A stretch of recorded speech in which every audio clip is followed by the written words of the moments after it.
नारायणाय परिपूर्णगुणार्णवाय विश्वोदयस्थितिलयोन्नियतिप्रदाय ज्ञानप्रदाय विबुधासुरसौख्यदुःख सत्कारणाय वितताय नमो नमस्ते। अभ्रमं भंगरहितं अजडं विमलं सदा आनन्दतीर्थमतुलं भजे तापत्रयापहम्। भवति यदनुभावादेडमूकोऽपि वाग्मी जडमतिरपि जन्तुर्जायते प्रज्ञमौलिः। सकलवचनचेतो देवता भारती सा मम वचसि निधत्तां सन्निधिं मानसे च। अस्मद्गुरुसमारम्भां टीकाकृत्पादमध्यगां श्रीमदाचार्यपर्यन्तां वन्दे गुरुपरम्परां। विद्यायां विबुधाचार्यं वेदज्ञानाब्धिचन्दिरं दुर्मतध्वान्तमार्ताण्डं सत्यध्यानमुनिं भजे। पञ्चाशद्वर्षपर्यन्तं सततं रामपूजकः श्री सत्यप्रमोदगुरुराट् भासतां नो हृदम्बर।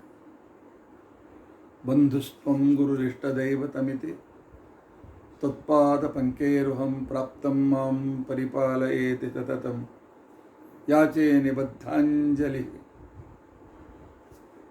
चित्तं मद्गुणदोषचिन्तनविधौ नूनं मनं मा कृथाः। श्री सत्यात्मगुरो त्वदङ्घ्रियुगलं हित्वा नमे सद्गतिः। यैरहं शुकवत् सम्यक् शिक्षितोऽस्मि कृपालुभिः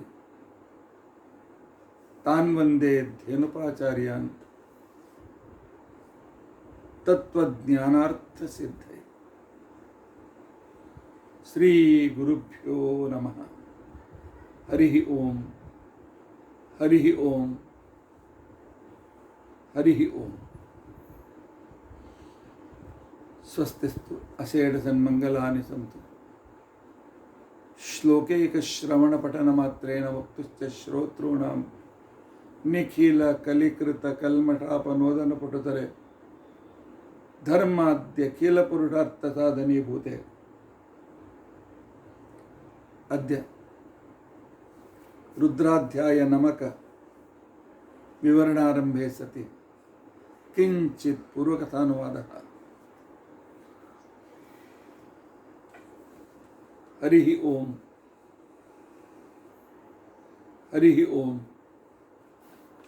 हरिः ओम।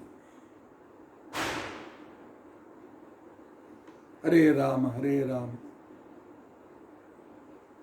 राम राम हरे हरे, हरे कृष्ण कृष्ण कृष्ण हरे हरे, हरे राम राम राम हरे हरे, हरे कृष्ण कृष्ण कृष्ण हरे हरे, हरे राम राम राम हरे हरे, हरे कृष्ण कृष्ण कृष्ण हरे हरे। श्री गुरुभ्यो नमः।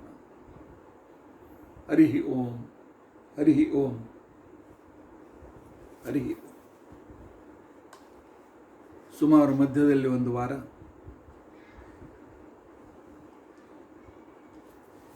ಜಲಪೂರ್ಣ ತ್ರಯೋದಶಿಯಿಂದ ಪ್ರಾರಂಭ ಮಾಡಿಕೊಂಡು ವೇದೇಶ ತೀರ್ಥರ ಆರಾಧನೆವರೆಗೆ ರುದ್ರಾಧ್ಯಾಯದ ವಿಷಯದ ಬದಲಾಗಿ ಆಯಾ ದಿನಗಳ ಮಹತ್ವ, ಆ ಸಂದರ್ಭದಲ್ಲಿ ಮಾಡ್ತಕ್ಕಂಥ ಆಚರಣೆಗಳು,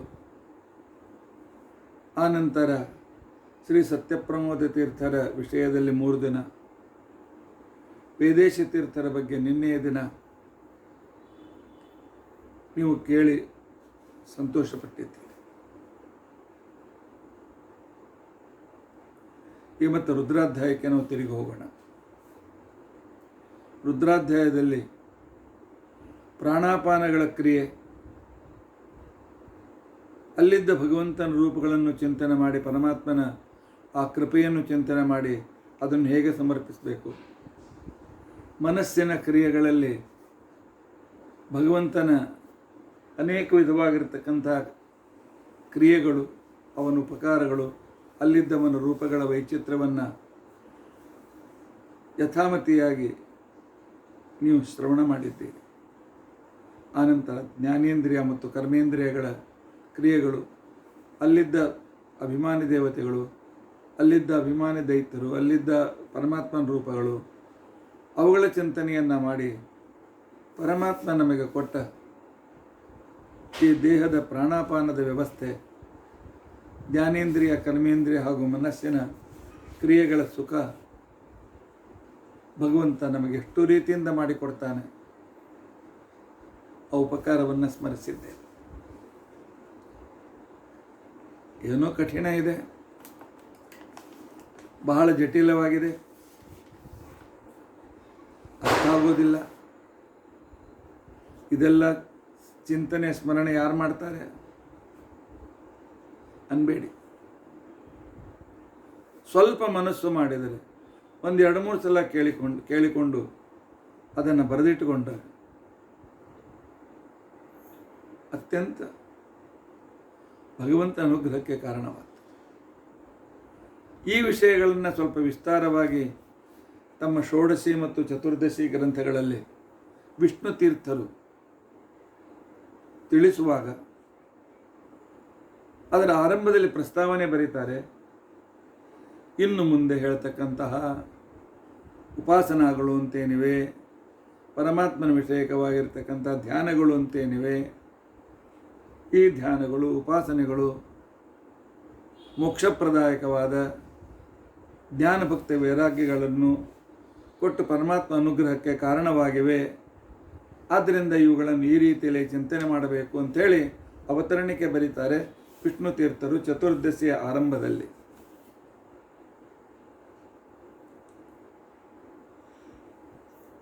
ಆದ್ದರಿಂದ ಈ ವಿಷಯಗಳು ಬಹಳ ಮಹತ್ವಪೂರ್ಣವಾಗಿವೆ. ಇಲ್ಲದೇ ಆತ್ಮಯಜ್ಞ ಮಾಡಿ ಪ್ರಾಣಾಪಾನ ಯಜ್ಞ ಮಾಡಿ ಜ್ಞಾನೇಂದ್ರಿಯ ಕರ್ಮೇಂದ್ರಿಯ ಯಜ್ಞ ಅಂತ ತಿಳಿದುಕೊಳ್ಳಿ ಅಂತ ಹೇಳಿ ಮುಂದೆ ಹೋಗ್ಬೋದಾಗಿತ್ತು ನಾನು. ಆದರೆ ನನಗೆ ಯಾಕೋ ವಿಷಯ ನಾನು ತಿಳಿದುಕೊಂಡು 4 ಜನ ತಿಳಿಸದೇ ಇದ್ದರೆ ಸಮಾಧಾನ ಆಗೋದಿಲ್ಲ. ಅದಕ್ಕೋಸ್ಕರ ಈ ವಿಷಯಗಳನ್ನು ವಿಸ್ತಾರವಾಗಿ ತಿಳಿದುಕೊಳ್ತಾ ಇದ್ದೇನೆ. ಇನ್ನು ಭಗವಂತನು ಮಾಡಿದ ದೊಡ್ಡ ಉಪಕಾರ ಅಂತಂದರೆ ನಮಗೆ ಈ ಮನುಷ್ಯ ಶರೀರವನ್ನು ಕೊಡ್ತಾರೆ.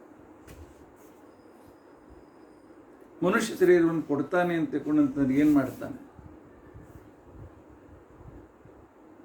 ಯಾವ ರೀತಿಯಿಂದ ಕೊಡ್ತಾನೆ, ಯಾವ ಕ್ರಮದಲ್ಲಿ ಕೊಡ್ತಾನೆ. ಜೀವ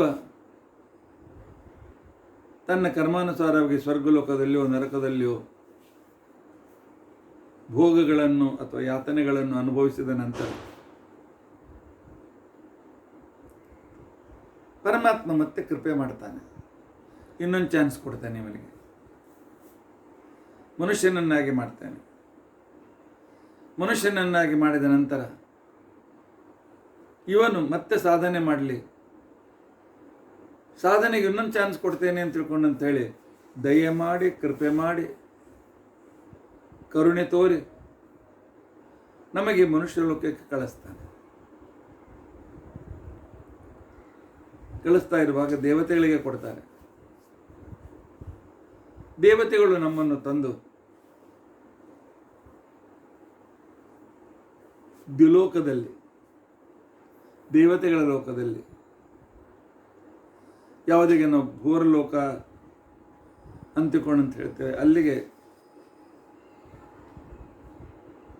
ತಂದು ನಮ್ಮನ್ನು ಇಡ್ತಾರೆ. ಇಟ್ಟಿರ್ತಕ್ಕಂಥ ಸಂದರ್ಭದಲ್ಲಿ ಆಕಾಶದಲ್ಲಿ ನಮ್ಮನ್ನು ದೇವತೆಗಳು ಇಡ್ತಾರೆ. ಅಲ್ಲಿ ಪರಮಾತ್ಮ ನಾರಾಯಣ ರೂಪದಿಂದ ನಮ್ಮ ಸಂರಕ್ಷಕನಾಗಿರ್ತಾನೆ. ಆಕಾಶದಿಂದ ಸ್ವಲ್ಪ ದಿವಸ ಅಲ್ಲಿ ನಮ್ಮ ಕರ್ಮಾನುಸಾರ ಬಿಟ್ಟ ನಂತರ ಭೂಮಿಗೆ ಕಳಿಸ್ಬೇಕು ಅಂತ ತಿಳ್ಕೊಂಡು ಅಂತ ಹೇಳಿ ಭಗವಂತ ನಮ್ಮನ್ನು ಮೋಡದಲ್ಲಿ ಇಡ್ತಾನೆ. ಅಲ್ಲಿಂದ ಮಳೆಯ ರೂಪದಿಂದ ಪೃಥ್ವಿಗೆ ಕರೆದುಕೊಂಡು ಬರ್ತಾನೆ. ಮಳೆಯಾಗಿ ನಾವು ಹೊಲದಲ್ಲಿ ಎಲ್ಲಿ ಬೆಳೆ ಬೆಳೀತದೆ ಅಲ್ಲಿ ಬೀಳ್ತೇವೆ.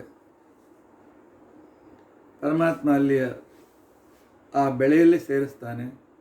ತೆನೆ ಕಾಳಿನ ರೂಪದಿಂದ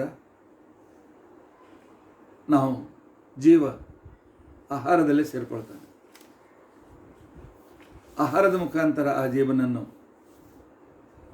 ಭಗವಂತ ಪುರುಷನಲ್ಲಿ ಕಳಿಸಿಕೊಡ್ತಾನೆ.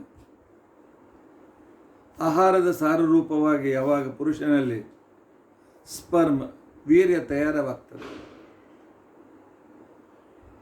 ಆ ವೀರ್ಯಾಣುಗಳಲ್ಲಿ ನಮ್ಮನ್ನು ಇಡ್ತಾನೆ.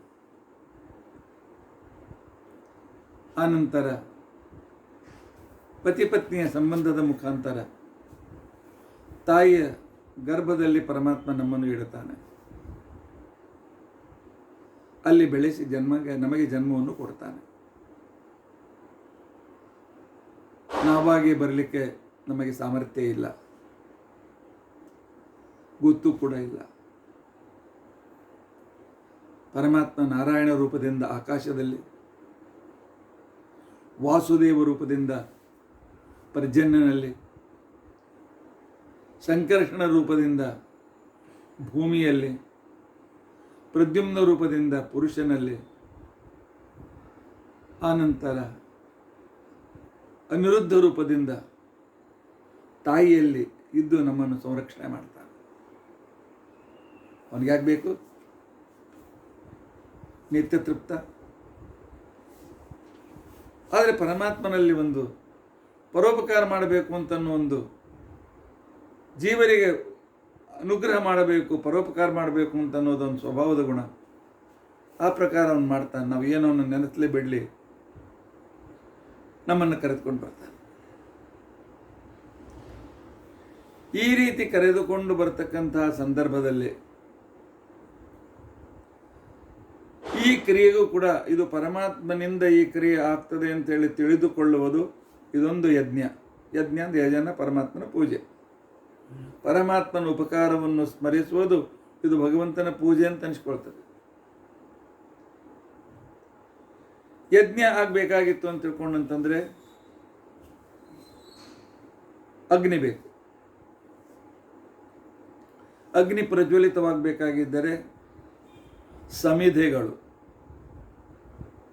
ಅಂದರೆ 10 ತರಹದ ಮರಗಳ ತುಂಡುಗಳು ಬೇಕು. ಆನಂತರ ಮರ ಹಾಕಿದಾಕ್ಷಣ, ಕಟ್ಟಿಗೆ ಹಾಕಿದಾಕ್ಷಣಕ್ಕೇನೆ ಹೊಗೆ ಬರ್ತದೆ.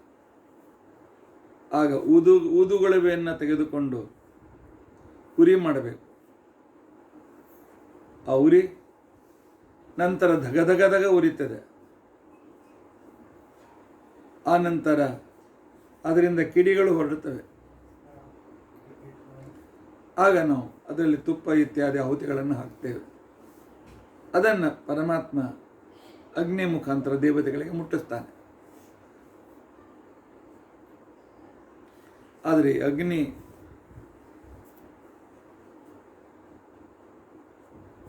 ದ್ವಿಲೋಕಾಭಿಮಾನಿ, ಪರ್ಜನ್ಯಾಭಿಮಾನಿ ಇವರೆಲ್ಲ ಸ್ವತಂತ್ರರೇ ಅಲ್ಲ. ಇವರೆಲ್ಲರೂ ಭಗವಂತನ ಅಧೀನರು. ಪರಮಾತ್ಮ ತಾನು ಮೊದಲು 5 ರೂಪದಿಂದ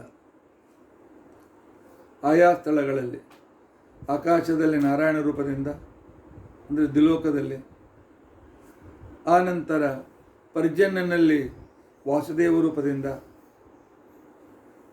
ಆಹಾರದಲ್ಲಿ ಮಳೆಯಿಂದ ಹುಟ್ಟಿದ ಆಹಾರದಲ್ಲಿ ಸಂಕರ್ಷಣ ರೂಪದಿಂದ, ಪುರುಷನಲ್ಲಿ ಪ್ರದ್ಯುಮ್ನ ರೂಪದಿಂದ, ಸ್ತ್ರೀಯಲ್ಲಿ ಅನಿರುದ್ಧ ರೂಪದಿಂದ ತಾನು ಇರುವುದಲ್ಲದೆ ಒಂದು ಬೆಂಕಿ ಹೊತ್ಕೊಳ್ಬೇಕಾಗಿದ್ದರೆ ಅಗ್ನಿ, ಅದರಲ್ಲಿ 5 ಕ್ರಮಗಳು: ಸಮಿಧ, ಧೂಮ, ಅರ್ಚಿ. ಧೂಮ ಅಂದರೆ ಹೊಗೆ, ಅರ್ಚಿ ಅಂತಂದರೆ ಉರಿ, ಅಂಗಾರ ಅಂತಂದರೆ ಧಗಧಗೆ ಉರಿಯುವಿಕೆ, ವಿಸ್ಫುಲಿಂಗ ಅಂದರೆ ಕಿಡಿಗಳು ಹಾರುವಿಕೆ. ಈ 5 ಅವಸ್ಥೆಗಳಲ್ಲಿಯೂ ಕೂಡ ಪರಮಾತ್ಮ ತಾನು ನಾರಾಯಣಾದಿ ಪಂಚರೂಪದಿಂದ ಇರ್ತಾನೆ. ಜೀವಯಜ್ಞ ಅಂತಿಕೊಂಡಂತಂದರೆ ಜೀವನು ಪುನಃ ಜನ್ಮ ತೆಗೆದುಕೊಳ್ಳುವುದು,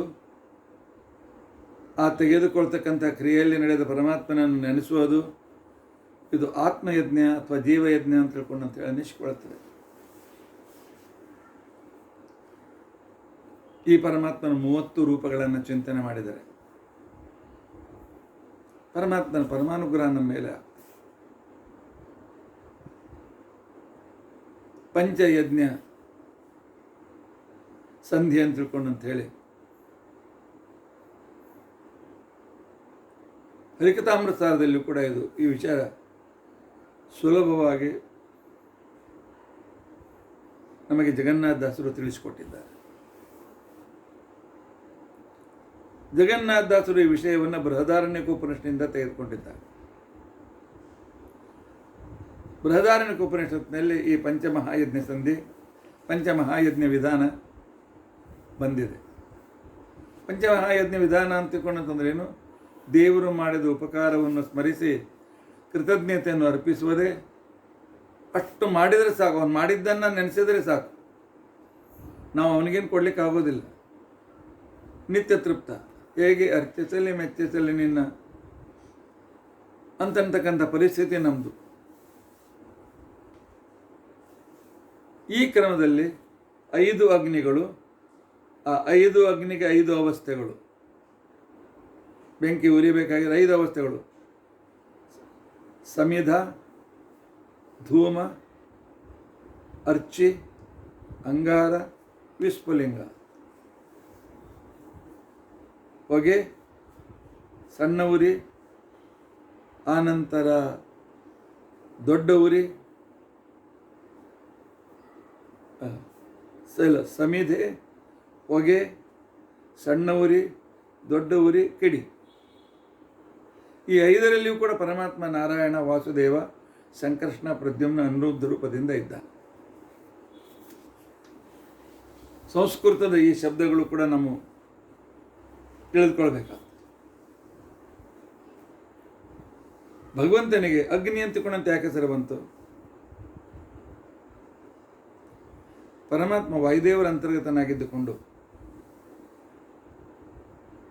ಸಂಪೂರ್ಣ ಜಗತ್ತನ್ನು ಪ್ರಳಯ ಕಾಲದಲ್ಲಿ ನುಂಗಿ ಹಾಕ್ತಾನೆ. ಅದನಾಥ್ ಅಗ್ನಿ ಅಂತ ತಿಳ್ಕೊಂಡಂಥವನಿಗೆ ಹೆಸರು ಬಂತು. ಪರಮಾತ್ಮನ ಹೆಸರು ಟಿಂಟು ಪಿಂಟು ಕುಂಟು ಅಂತ ತಿಳ್ಕೊಂಡಂತ ಹೇಳಿ ಯಾವುದೇ ರೀತಿಯಾಗಿರ್ತಕ್ಕಂಥ ರೀತಿಯಲ್ಲಿ ರೂಢವಾಗಿಲ್ಲ. ಹೊರತು ಒಂದು ಇತಿಹಾಸ ಇದೆ. ಯೌಗಿಕವಾಗಿದ್ದುಕೊಂಡು, ಯೋಗರೂಢವಾಗಿದ್ದುಕೊಂಡು ವಿಶಿಷ್ಟವಾದ ಅರ್ಥವನ್ನು ಕೊಡೋದಕ್ಕೋಸ್ಕರ ವನ್ನು ಸೂಚಿಸ್ತಾ ಇದೆ. ಪರಮಾತ್ಮನ ವಿಶಿಷ್ಟ ಮಹಿಮೆಯನ್ನು ಸೂಚಿಸ್ತಾ ಇದೆ.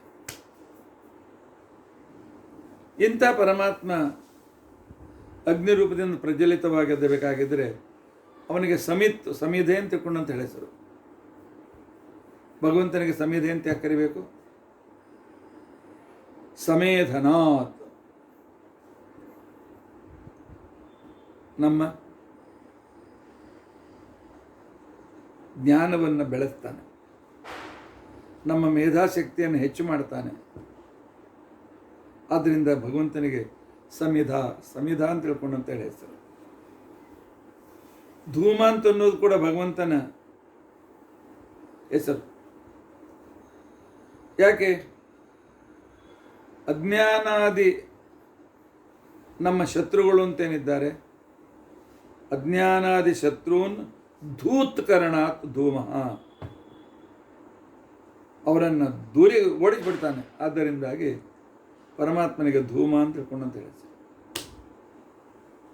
ಅರ್ಚಿ ಅಂತ ತಿಳ್ಕೊಂಡಂತ ಅನ್ನೋದು ಕೂಡ ಭಗವಂತನ ಹೆಸರು. ಅರಂಚೆ ತತ್ವಾತ್ ನಮ್ಮಿಂದ ಪೂಜಿಸಲ್ಪಟ್ಟಿದ್ದರಿಂದಾಗಿ, ನಮಗೆ ಆ ಪೂಜೆ ಮಾಡುವ ಆನಂದವನ್ನು ಕೊಟ್ಟದ್ದರಿಂದಾಗಿ ಭಗವಂತನಿಗೆ ಅರ್ಚಿ ಅರ್ಚಿ ಅಂತ ತಿಳ್ಕೊಂಡಂತ ಹೇಳಿ. ಆ ನಂತರ ಪರಮಾತ್ಮನಿಗೆ ಅಂಗಾರ ಅಂತ ತಿಳ್ಕೊಂಡಂತ ಹೇಳಿ ಸರ್. ನಮಗೆ ಬೇರೆ ಬೇರೆ ಕಾರಣದಿಂದ ಸುಖವನ್ನು ಕೊಡ್ತಾನೆ ಪರಮಾತ್ಮ. ಅಂಗರತೆ ಹೇ ಅಂಗಾರ. ಪರಮಾತ್ಮ ಕಣ್ಣಿನಿಂದ ಆನಂದ ಕೊಡ್ತಾನೆ, ಕಿವಿಯಿಂದ ಆನಂದ ಕೊಡ್ತಾನೆ, ಅನೇಕ ರೀತಿಯಾದ ಜ್ಞಾನೇಂದ್ರಿಯಗಳ ಕರ್ಮೇಂದ್ರಿಯಗಳ ಮುಖಾಂತರ ನಮಗೆ ಆನಂದವನ್ನು ಕೊಡ್ತಾನೆ. ಆದ್ದರಿಂದಾಗಿ ಅವನಿಗೆ ಅಂಗಾರ ಅಂಗಾರ ಅಂತ ತಿಳ್ಕೊಂಡಂತ ಹೇಳಿ ಹೆಸರು. ಪರಮಾತ್ಮನಿಗೆ ವಿಸ್ಫುಲಿಂಗ ಅಂತ ತಿಳ್ಕೊಂಡಂತ ಹೇಳಿ ಹೆಸರು. ವಿಶೇಷೇಣ ಸ್ಫುರತಿ ಇತಿ ವಿಸ್ಫುಲಿಂಗ, ವಿವಿಧತ್ವೇನ ಸ್ಫುರತಿ, ವಿವಿಧ ರೀತಿಯಿಂದ ಅಭಿವ್ಯಕ್ತನಾಗ್ತಾನೆ ಪರಮಾತ್ಮ. ರಾಮ ಲಕ್ಷ್ಮಣಾದ ಅನೇಕ ರೂಪಗಳಿಂದ ಅಭಿವ್ಯಕ್ತನಾಗ್ತಾನೆ. ಆದ್ದರಿಂದ ಭಗವಂತನಿಗೆ ವಿಸ್ಫುಲಿಂಗ ಅಂತ ತಿಳ್ಕೊಂಡಂತ ಹೆಸರು. ಈ 5 ನೆನಪಿಟ್ಕೊಳ್ಳಿ. ಹಾಗಾದರೆ 5 ತರಹದ ಮುಖ್ಯ ಅಗ್ನಿಗಳು: ದ್ಯುಲೋಕ, ಪರ್ಜನ್ಯ, ಆನಂತರ ಭೂಮಿ, ತಂದೆ ತಾಯಿ. ಈ ಕ್ರಮದಲ್ಲಿ ನಾರಾಯಣ, ವಾಸುದೇವ, ಸಂಕರ್ಷಣ, ಪ್ರದ್ಯುಮ್ನ, ಅನಿರುದ್ಧ. ಇನ್ನೊಂದು ಒಂದೊಂದು ಅಗ್ನಿಗಳು ಅಂದರೆ ನಮ್ಮನ್ನು ಪ್ರೇರಣೆ ಮಾಡುವ ಮತ್ತು ನಮ್ಮನ್ನು ಪ್ರಳಯ ಕಾಲದಲ್ಲಿ ತಿಂದು ಹಾಕುವ ಅಗ್ನಿರೂಪನಾದ ಪರಮಾತ್ಮ. ದ್ಯುಲೋಕ ಆಕಾಶದಲ್ಲಿ ನಾರಾಯಣ ರೂಪದಿಂದ ಇದ್ದಾನೆ. ಆ ನಾರಾಯಣ ರೂಪ ಅಗ್ನಿ 5 ಅವಸ್ಥೆಯಿಂದ ಪ್ರಜ್ವಲಿತವಾಗ್ತದೆ. ಸಮಿಧೆ, ಸಮಿಧೆಯಲ್ಲಿ ಪರಮಾತ್ಮ ನಾರಾಯಣ ರೂಪದಿಂದ ಇದ್ದಾನೆ. ಆನಂತರ ಧೂಮದಲ್ಲಿ ಪರಮಾತ್ಮ ನಾರಾಯಣ ವಾಸುದೇವ ರೂಪದಿಂದ ಇದ್ದಾನೆ. ಅರ್ಚಿಯಲ್ಲಿ ಪರಮಾತ್ಮ ನಾರಾಯಣ ಸಂಕೃಷ್ಣ ರೂಪದಿಂದ ಇದ್ದಾನೆ. ಅಂಗಾರದಲ್ಲಿ ಪರಮಾತ್ಮ ನಾರಾಯಣ ಪ್ರದ್ಯುಮ್ನ ರೂಪದಿಂದ ಇದ್ದಾನೆ. ವಿಸ್ಫುಲಿಂಗದಲ್ಲಿ ನಾರಾಯಣ ಅನಿರುದ್ಧ ರೂಪದಿಂದ ಇದ್ದಾನೆ. ನೋಡಿ, ಪರಮಾತ್ಮ 2 ರೂಪದಿಂದ ಇದ್ದು ನಮ್ಗೆ ಸಹಾಯ ಮಾಡ್ತಾನೆ. ಆಕಾಶ ಅಂತಿಕೊಂಡಂತ ಹೇಳಿ ಆ ದ್ವಿಲೋಕದಲ್ಲಿ ಮಾಡುವ ಅಗ್ನಿಗೆ ಅದು ನಾರಾಯಣ. ಆದರೆ ಅವನಲ್ಲಿಯೂ ಕೂಡ 5 ಅವಸ್ಥೆಗಳು: ನಾರಾಯಣ, ವಾಸುದೇವ, ಸಂಕರ್ಷಣ, ಪ್ರದ್ಯುಮ್ನ, ಅನಿರುದ್ಧ. ಇದನ್ನು ನೆನಪಿಟ್ಕೊಳ್ಳಿ.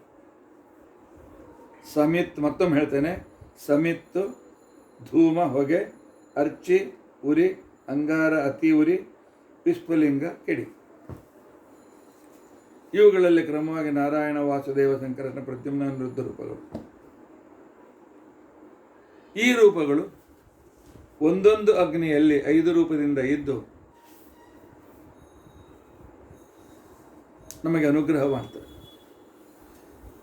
ಈ ವಿಚಾರವನ್ನೇ ಜಗನ್ನಾಥದಾಸರು ಜನನಿಪಿತ ಭೂವಾರಿದಾಂಬರ ವ್ಯನಿಪ ಪಂಚಾಗ್ನಿಯಲಿ ನಾರಾಯಣನ 30 ಮೂರ್ತಿಗಳ ವ್ಯಾಪಾರ ವ್ಯಾಪ್ತಿಗಳ. ಆ ನಾರಾಯಣನ ಪಂಚಾಗ್ನಿಯಲ್ಲಿರುವ ನಾರಾಯಣನನ್ನು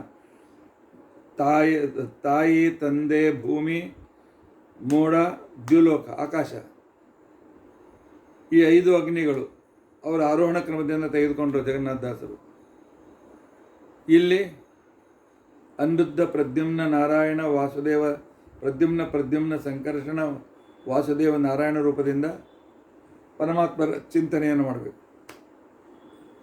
5 ಅಗ್ನಿಗಳು, ಅಲ್ಲಿ ಪರಮಾತ್ಮನ 5 ರೂಪಗಳು. 5ರಲ್ಲಿಯೂ 5 ಅಗ್ನಿ, 5 ವಿಭಾಗಗಳು. 5 × 5 25. ಮೂಲ ರೂಪ, 3 ಅಗ್ನಿ ರೂಪದಲ್ಲಿರ್ತಕ್ಕಂಥ ನಾರಾಯಣಾದ 5 ರೂಪಗಳು, ಒಟ್ಟು 30 ರೂಪಗಳು. ಈ ಭಗವಂತನ 30 ರೂಪಗಳನ್ನು ಭಗವಂತ ಆ ಯಾವ ಅಗ್ನಿಯಲ್ಲಿ ಯಾವ ರೂಪದಿಂದ ಇದ್ದು ಹೇಗೆ ಉಪಕಾರ ಮಾಡ್ತಾನೆ ಅಂತನ್ನೋ ಅವನ ಉಪಕಾರಗಳನ್ನು 30 ರೂಪಗಳ ವ್ಯಾಪಾರ ವ್ಯಾಪ್ತಿಗಳನ್ನು ನೆನೆಯುತ್ತಾ ಇದ್ದರೆ, ಪ್ರತಿ ದಿವಸ ನೆನೆತಾ ಇದ್ದರೆ ನಮ್ಮ ಪ್ರತಿಯೊಂದು ದಿನವೂ ಕೂಡ ದೇವರಿಗೆ ಆಹುತಿಯಾಗಿ ದಿವಸಗಳೆಂಬ ಸಮಿಧೆಯನ್ನು ಹೋಮಿಸಲು, ದಿನಗಳು ಅಂತಕ್ಕಂತಹ ಈ ಸಮಿಧೆಗಳನ್ನು ಪರಮಾತ್ಮ ಒಂದೊಂದು ದಿನ ಅವನು ಮಾಡುವ ಉಪಕಾರವನ್ನು ಸ್ಮರಿಸ್ತಾ ಪರಮಾತ್ಮನಿಗೆ ಅರ್ಪಿಸ್ತಾ ಇದ್ದರೆ ಪಾವನಕ್ಕೆ ಪಾವನ ನೆನಪ. ನಮ್ಮನ್ನು ಮೊದಲು ಅಂತಃಕರಣ ಶುದ್ಧಿ ಮಾಡ್ತಾನೆ, ಆನಂತರ ಪಾವನ ಅಪರೋಕ್ಷ ಜ್ಞಾನ ಕೊಡ್ತಾನೆ, ಪಾವನನಾದ ತನ್ನ ಸಾಮೀಪ್ಯವನ್ನು ಕೊಡ್ತಾನೆ. ಪಾವನಕ್ಕೆ ಪಾವನ ನೆನಪ ಪರಮನ ಬೇಡು ಪರಮ ಸುಖ. ಹಾಗೆ ನನಗೆ ಸಿಗೋದು ಮೋಕ್ಷ ಸಿಕ್ಕೇ ಸಿಗ್ತದೆ, ಬೇಡು ಬೇಕಾದ್ರೆ ಬೇಡದೇ ಇರು. ಈ ರೀತಿಯಾಗಿ ಪಂಚಾಗ್ನಿಯ ಒಂದು ವೈಶಿಷ್ಟ್ಯ ಇದು ಆತ್ಮಯಜ್ಞ ಅಂತ ತಿಳ್ಕೊಂಡು ಅಂತೇಳಿ ಅನ್ನಿಸ್ಕೊಳ್ತದೆ.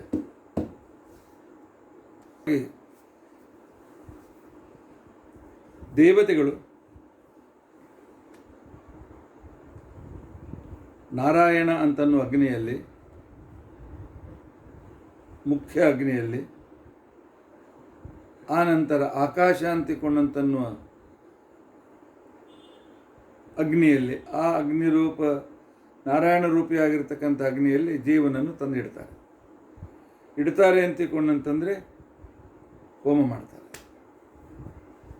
ಪರಮಾತ್ಮ ಆಗ ಸ್ವರ್ಗಾದಿಗಳಲ್ಲಿದ್ದ ನಮ್ಮ ಪುಣ್ಯ ಕ್ಷಯವಾದ ಮೇಲೆ ಭಗವಂತ ನಮ್ಮನ್ನು ದ್ಯುಲೋಕ, ಚಂದ್ರಲೋಕ ಅಂದರೆ ಆಕಾಶಕ್ಕೆ ಕರೆದುಕೊಂಡು ಬರ್ತಾನೆ. ಆಕಾಶವೇ ನಾರಾಯಣ ರೂಪವಾದಂಥ ಒಂದು ಅಗ್ನಿ. ಈ ಆಕಾಶದಲ್ಲಿ ಇದ್ದ ಅಗ್ನಿ ನಮ್ಮನ್ನು ಮೋಡಕ್ಕೆ ತಂದು ಮುಟ್ಟಿಸ್ತದೆ. ತನ್ನಕ್ಕೆ ಮುಟ್ಟಿಸ್ತಕ್ಕಂಥ ಸಂದರ್ಭದಲ್ಲಿ ಆಗ ದಿನಗಳು ಕಳೆಯುತ್ತೆ, ಅನೇಕ ವರ್ಷಗಳು ಆಗ್ಬೋದು. ದಿನಗಳ ಭಾಗದಲ್ಲಿ ಏನು ವಿಧಾನ ಇದೆ? ದಿನದ ವಿಭಾಗದಲ್ಲಿ ಸೂರ್ಯ ಇರ್ತಾನೆ, ದಿನದ ವಿಭಾಗದಲ್ಲಿ ಸೂರ್ಯನ ಕಿರಣಗಳಿರ್ತಾರೆ.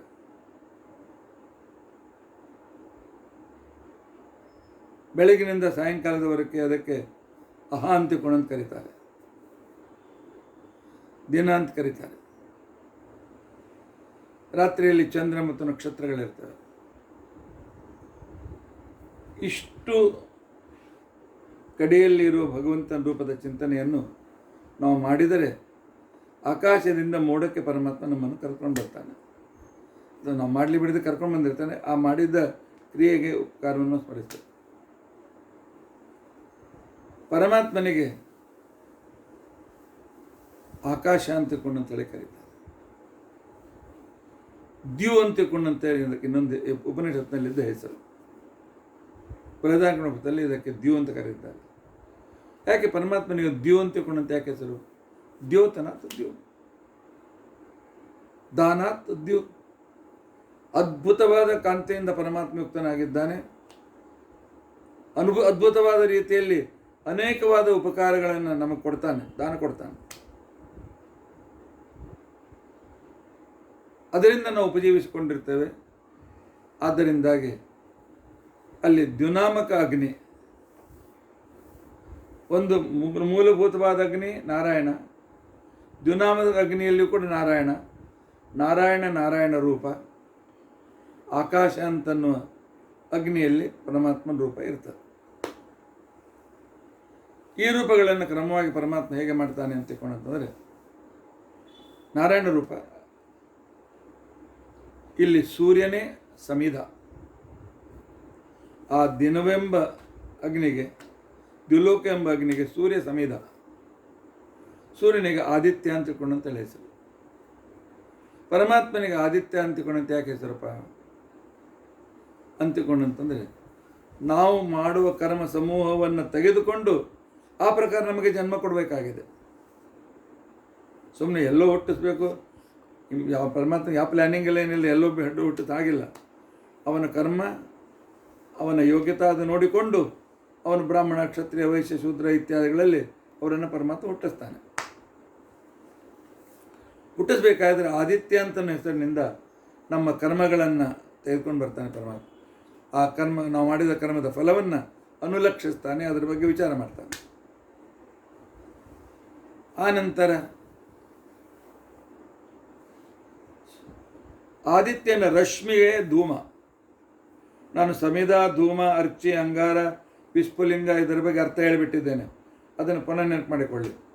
ಸಮಿಧ, ಸಮೇಧನಾಥ್ ಸಮಿಧ. ಪರಮಾತ್ಮ ನಮ್ಮನ್ನು ಒಂದುಗೂಡಿಸ್ತಾನೆ, ನಮ್ಮ ಕರ್ಮಾನುಸಾರವಾದ ಫಲಭರಿತ ಫಲವನ್ನು ಕೊಡ್ತಾನೆ. ಆದ್ದರಿಂದ ಅವನಿಗೆ ಸಮಿಧ ಅಂತ ಹೆಸರು. ಪರಮಾತ್ಮ ನಮ್ಮ ಅಜ್ಞಾನಾದಿ ಶತ್ರುಗಳನ್ನು ದೂರ ಮಾಡ್ತಾನೆ, ಧೂತ್ಕರ್ಣಾತ್, ಆದ್ದರಿಂದ ಅವನಿಗೆ ಧೂಮ ಅಂತ ಹೆಸರು. ಪರಮಾತ್ಮ ನಮ್ಮ ಕಡೆಯಿಂದ ಪೂಜೆ ತೆಗೆದುಕೊಂಡು ಅನುಗ್ರಹ ಮಾಡ್ತಾನೆ, ಆದ್ದರಿಂದ ಭಗವಂತನಿಗೆ ಅರ್ಚಿ ಅಂತ ಹೆಸರು. ಪರಮಾತ್ಮ ತಾನು ನಮಗೆ ವಿಶೇಷವಾದ ಆನಂದವನ್ನು ಕೊಡ್ತಾನೆ ಆಯಾ ವಿಶಿಷ್ಟವಾದ ಅವಯವಗಳ ಮುಖಾಂತರ. ಆದ್ದರಿಂದಾಗಿ ಅಂಗರತೇಹೇ ಅಂಗೇಶ್ವರತೇಹೇ, ನಮ್ಮ ಶರೀರದಲ್ಲಿದ್ದಾಗ ನಮಗೆ ಅನೇಕ ಸುಖ ಕೊಡ್ತಾನೆ. ಆದ್ದರಿಂದಾಗಿ ಅವನಿಗೆ ಅಂಗಾರ ಅಂತ ತಿಳ್ಕೊಂಡು ಅಂತ ಹೆಸರು. ಆ ನಂತರ ಇದೇ ಪರಮಾತ್ಮ ವಿವಿಧ ರೀತಿಯಿಂದ ಅನಂತ ರೂಪಗಳನ್ನು ತೆಗೆದುಕೊಂಡು ನಮಗೆ ಉಪಕಾರ ಮಾಡ್ತಾನೆ. ಆದ್ದರಿಂದಾಗಿ ಅವನಿಗೆ ವಿಸ್ಫುಲಿಂಗ ಅಂತ ಹೆಸರು. ಇದನ್ನು ಪುನಃ ಹೇಳೋದಿಲ್ಲ. ಇಲ್ಲಿ ಆಕಾಶ ಅಂತ ಅನ್ನೋದು ಮೊದಲೇ ಅಗ್ನಿ. ಈ ಅಗ್ನಿಯಲ್ಲಿ ಇರತಕ್ಕಂಥವು ನಾರಾಯಣ. ಈ ಅಗ್ನಿಯನ್ನು ಅಗ್ನಿಯಲ್ಲಿ ಆಹುತಿ ಕೊಡಬೇಕಾಗಿದ್ದರೆ ಮೊದಲು ಸಮಿಧ ಬೇಕು. ನಮ್ಮ ಕರ್ಮ ಸಮೂಹವನ್ನು ಆದಾನಾತ್ ಸಮೇಧನಾತ್, ಆ ಕರ್ಮಾನುಸಾರವಾಗಿ ನಮಗೆ ಜನನ ಕೊಡಬೇಕು ಅಂತೇಳಿ ಪರಮಾತ್ಮನ ವಿಚಾರ ಮಾಡ್ತಾನೆ. ನಾರಾಯಣ ರೂಪದಿಂದ ಚಿಂತನೆ ಮಾಡ್ತಾನೆ. ಇಲ್ಲಿ ಮೂಲ ಅಗ್ನಿಯಲ್ಲಿ ನಾರಾಯಣ, ಸಮಿಧೆಯಲ್ಲಿದ್ದ ನಾರಾಯಣನ ಇಲ್ಲಿ ಚಿಂತನೆ ಮಾಡಬೇಕು. ಇನ್ನು ರವಿಯ ಕಿರಣಗಳು, ರವಿರಶ್ಮಿಗಳು. ಪರಮಾತ್ಮನಿಗೆ ರಶ್ಮಿ ಅಂತ ಹೆಸರು. ರತಿ ಅಂದರೆ ಆಸಕ್ತಿ, ತೃಪ್ತಿ. ಶಂ ಅಂದರೆ ಸುಖ. ಮಾನ ಅಂದರೆ ಕ್ರೀಡಾ. ಪರಮಾತ್ಮ ರತಿ ಸುಖ ಕ್ರೀಡಾ ಪ್ರದತ್ವಾತ್. ಭಗವಂತನಿಗೆ ರಶ್ಮಿ ಅಂತ ಹೆಸರು. ಈ ರಶ್ಮಿಯಲ್ಲಿ ನಾರಾಯಣ ವಾಸುದೇವ ರೂಪದಿಂದ ಇದ್ದಾನೆ. ಸಮಿಧೆಯಲ್ಲಿ ನಾರಾಯಣ ಇರ್ತಾನೆ, ಧೂಮದಲ್ಲಿ ವಾಸುದೇವ ಇರ್ತಾನೆ, ಅರ್ಚಿಯಲ್ಲಿ ಸಂಕರ್ಷಣ ಇರ್ತಾನೆ, ಅಂಗಾರದಲ್ಲಿ ಪ್ರದ್ಯುಮ್ನ ಇರ್ತಾನೆ, ವಿಸ್ಫುಲಿಂಗದಲ್ಲಿ ಅನಿರುದ್ಧ ಇರ್ತಾನೆ. ಇದನ್ನು ಪಕ್ಕಾ ನೆನಪಿನಟ್ಟುಕೊಳ್ಳಿ. ಆಮೇಲೆ ಮೂಲ ಅಗ್ನಿ, ಮೊದಲನೇ ಅಗ್ನಿ ನಾರಾಯಣ ಅಗ್ನಿ. ಆದ್ದರಿಂದಾಗಿ ಸಮಿಧಾದಲ್ಲಿ ನಾರಾಯಣ ರೂಪ, ಆದಿತ್ಯ ಸೂರ್ಯನಲ್ಲಿ, ಸೂರ್ಯನ ಕಿರಣಗಳಲ್ಲಿ ಅಂದರೆ ಧೂಮ, ಅಲ್ಲಿ ನಾರಾಯಣ ವಾಸುದೇವ ರೂಪ. ಪರಮಾತ್ಮನಿಗೆ ಅಹಹ ಅಂತಿಕೊಂಡಂಥದ್ದು. ಅಹ ಅಂದರೆ ದಿನ, ಹಗಲು ಅಂತ ಅರ್ಥ. ಪರಮಾತ್ಮನಿಗೆ ಅಹಹ ಯಾಕೆ ಅಂತಿಕೊಂಡಂತಂದರೆ ತಮಸ್ಸನ್ನು, ಅಜ್ಞಾನವನ್ನು, ಅಹನಾತ್ ಇತಿ ಅಹನೇತ್ರತ್ವಾತ್, ಅಹನೇಯತ್ವಾತ್ ದೂರ ಮಾಡ್ತಾನೆ, ನಾಶ ಮಾಡ್ತಾನೆ. ನಮ್ಮ ತಮಸ್ಸು ಅಂತ ತಿಳ್ಕೊಂಡು ಅಜ್ಞಾನವನ್ನು ಮತ್ತು ನಮ್ಮ ಪಾಪಗಳನ್ನು ದೂರ ಮಾಡ್ತಾನೆ. ಆದ್ದರಿಂದ ಭಗವಂತನಿಗೆ ಅಹ ಅಂತಿಕೊಂಡಂತ ಹೆಸರು.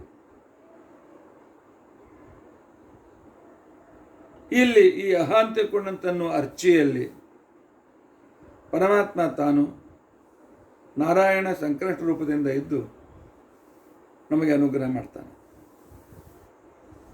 ಇನ್ನು ಆಕಾಶದ ವಿಭಾಗದಲ್ಲಿರ್ತಕ್ಕಂಥ ಅಂಗಾರದಲ್ಲಿ ಚಂದ್ರ ರೂಪದಿಂದ ಪರಮಾತ್ಮ ಚಂದ್ರಾರ್ಧಕನಾದ ಪ್ರದ್ಯುಮ್ನ ರೂಪದಿಂದ ಇರ್ತಾನೆ. ಚಂದ್ರ ಅಂತಂದ್ರೂ ಕೂಡ ಪರಮಾತ್ಮನ ಹೆಸರೇ. ಆಹ್ಲಾದಕರತ್ವ ಚಂದ್ರ, ಸುಖ ಆನಂದಾದಿಗಳನ್ನು ಕೊಡ್ತಾನೆ. ಆದ್ದರಿಂದಾಗಿ ಭಗವಂತನಿಗೆ ಚಂದ್ರ ಅಂತ ತಿಳ್ಕೊಂಡಂತ ಹೆಸರು. ಇದರ ನಂತರ ದಿನದ ಭಾಗದಲ್ಲಿ ಅಂದರೆ ರಾತ್ರಿ ಭಾಗದಲ್ಲಿ, ಹಗಲಿನಲ್ಲಿ ಸೂರ್ಯನ ಕಿರಣಗಳು, ಆನಂತರ ರಾತ್ರಿ ಭಾಗದಲ್ಲಿ ಆನಂತರ ಅಲ್ಲಿರ್ತಕ್ಕಂಥ ದಿನ, ರಾತ್ರಿಯಲ್ಲಿ ಚಂದ್ರ ಮತ್ತು ನಕ್ಷತ್ರಗಳು. ಪರಮಾತ್ಮಗೆ ಆಹ್ಲಾದಕರ ಸುಖವನ್ನು ಕೊಡ್ತಾನೆ, ಆದ್ದರಿಂದ ಅವನಿಗೆ ಚಂದ್ರ ಅಂತ ಹೆಸರು. ಚಂದ್ರನಲ್ಲಿ ನಾರಾಯಣ ಪ್ರದ್ಯುಮ್ನ ರೂಪದಿಂದ ಇರ್ತಾನೆ. ಆ ನಂತರ ನಕ್ಷತ್ರ, ಇಲ್ಲಿ ಕಿಡಿಗಳು, ವಿಸ್ಫುಲಿಂಗಗಳು. ಪರಮಾತ್ಮನಿಗೆ ನಕ್ಷತ್ರ ಅಂತ ಹೆಸರು. ಕ್ಷತ್ರ ಅಂದರೆ ಪಾಲಕ. ನವಿದ್ಯತೆ ಕ್ಷತ್ರಂ, ಯಾವನಿಗೆ ಯಾವ ಪಾಲಕನೂ ಇಲ್ಲವೋ ಅಂಥ ಪರಮಾತ್ಮನಿಗೆ ನಕ್ಷತ್ರ ಅಂತ ತಿಳ್ಕೊಂಡಂತ ಹೆಸರು. ಅಂದರೆ ಅವನೇ ಸ್ವತಃ ಸ್ವತಂತ್ರನಾಗಿರ್ತಕ್ಕಂಥ ವ್ಯಕ್ತಿ ನಕ್ಷತ್ರಾಗತನಾಗಿ ನಾರಾಯಣ ಅನಿರುದ್ಧ ರೂಪದಿಂದ ನಮ್ಮ ಮೇಲೆ ಅನುಗ್ರಹವನ್ನು ಮಾಡ್ತಾನೆ. ಹೀಗೆ ಮೊದಲನೇ ಅಗ್ನಿಯಲ್ಲಿ ಉಳಿದ ಲೋಕಗಳಿಂದ, ಸ್ವರ್ಗಾದಿಗಳಿಂದ ಬಂದು ದ್ವಿಲೋಕದಲ್ಲಿರ್ತೇವೆ. ದ್ವಿಲೋಕದಲ್ಲಿದ್ದು ಸೂರ್ಯನ ಕಿರಣ, ಆನಂತರ ಹಗಲು, ರಾತ್ರಿಯಲ್ಲಿ ನಕ್ಷತ್ರ, ಚಂದ್ರ, ಈ ಅಭಿಮಾನಿ ದೇವತೆಗಳಿಂದ ನಾವು ಪುಷ್ಟಿಯನ್ನು ಪಡೆದು ಆ ಅಭಿಮಾನಿ ದೇವತೆಗಳು ಈ ನಾರಾಯಣಾದಿ ರೂಪಗಳಿಂದ ಉಪಕೃತನಾದ ಜೀವನನ್ನು ಅವರು ಮೋಡದಲ್ಲಿ ತಂದಿಡ್ತಾರೆ. ಮೋಡ ಅಂತನ್ನೋ ಅಗ್ನಿಯಲ್ಲಿ ಪರಮಾತ್ಮನಲ್ಲಿ ನಮಗೆ ಅವನ ಕೈಯಲ್ಲಿ ನಮ್ಮನ್ನು ಸಮರ್ಪಿಸ್ತಾರೆ. ಇದು ಮೋಡ ಅಂತಿಕೊಂಡಂತನ್ನೋದು, ಇದಕ್ಕೆ ಪರ್ಜನ್ಯ ಅಂತ ಕೂಡ ಹೆಸರು. ಇದು ಎರಡನೇ ಅಗ್ನಿ, ನಮ್ಮ ಭೂಮಿಗೆ ಬರಬೇಕಾದ ಎರಡನೇ ಅವಸ್ಥೆ ಬಂದು ಮೋಡದಲ್ಲಿರ್ತದೆ. ಆ ಮೋಡದಲ್ಲಿ ನಮಗೆ ಆಶ್ರಯ ಕೊಡ್ತಕ್ಕಂಥ ವ್ಯಕ್ತಿಗೆ ವಾಸುದೇವ ಅಂತ ತಿಳ್ಕೊಂಡಂತ ಹೆಸರು.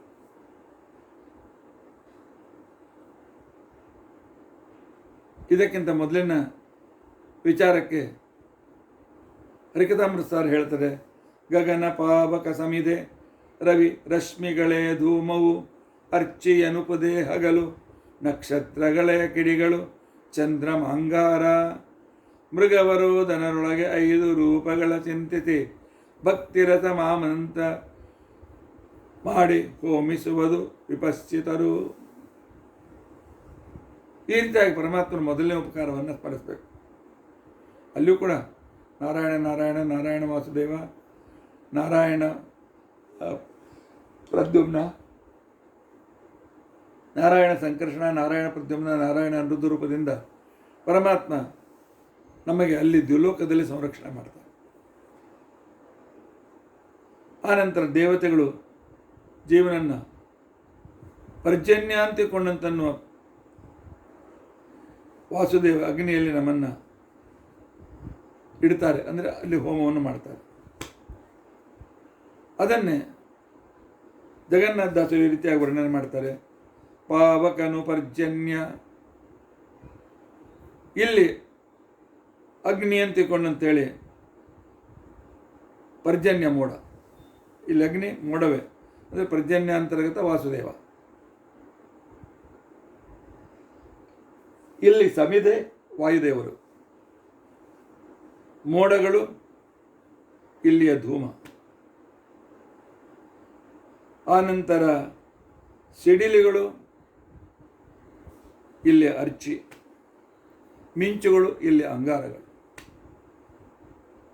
ಇಲ್ಲಿಯೂ 5 ಅವಸ್ಥೆ: ಸಮಿಧೆ, ಧೂಮ, ಅರ್ಚಿ, ಅಂಗಾರ, ವಿಸ್ಫುಲಿಂಗ.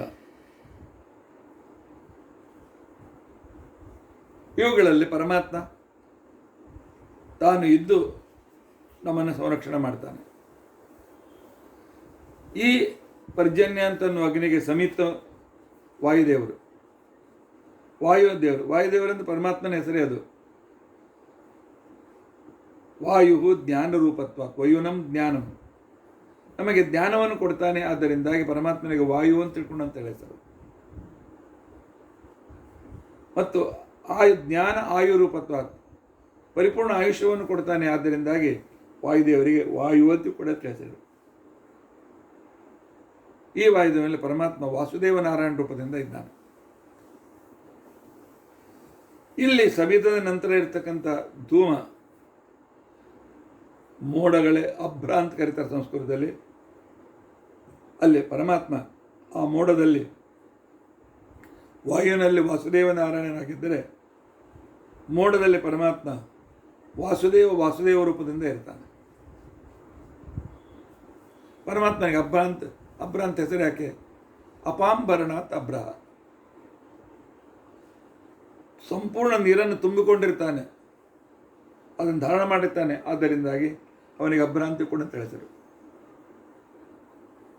ಆನಂತರ ಮೋಡ ಒಡಿಬೇಕಾಗಿದ್ದರೆ ಒಂದಕ್ಕೊಂದು ಘರ್ಷಣೆ ಆಗಬೇಕು.